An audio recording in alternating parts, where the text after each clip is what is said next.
uns gehörte die Welt und dafür brauchten wir kein Geld. Wir haben uns einfach treiben lassen, wir wollten nichts verpassen. Wir wollten nicht so werden wie die Leute, die wir hassen.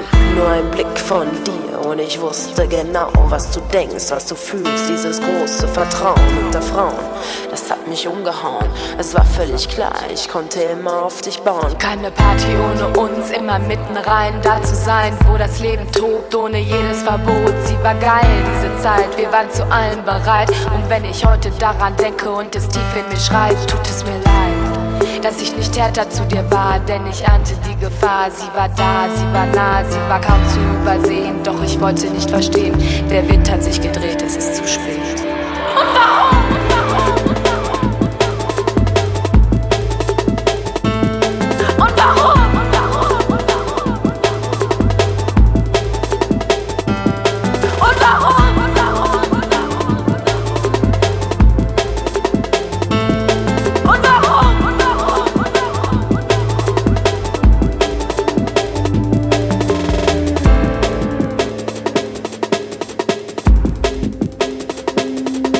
Ab und zu mal einen rauchen, mal in andere Welten tauchen. Das war ja noch okay, was ich gut verstehe. Doch dann fing es an mit den Sachen, die waren weniger zum Lachen. Doch du musstest sie ja machen. Ich stand nur daneben, konnte nicht mehr mit dir reden. Alles, was du sagtest, war, das ist mein Leben. Mein Leben, das gehört mir ganz allein. Und da mischt sich keiner ein. Lass es sein, das schränkt mich ein.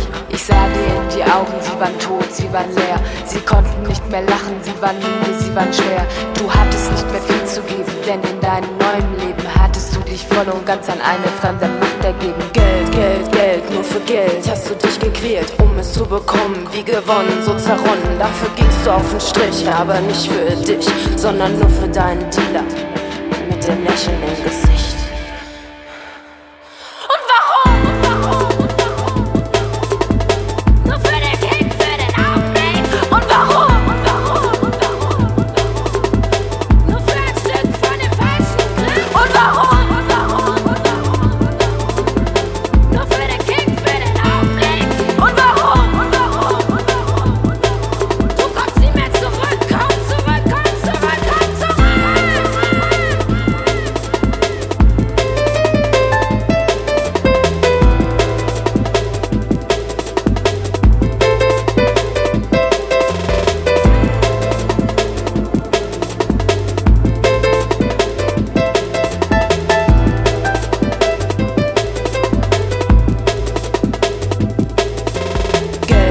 Geld, nur für Geld hast du dich gequält, um es zu bekommen. Wie gewonnen, so zerronnen, dafür gingst du auf den Strich. Aber nicht für dich, sondern nur für deinen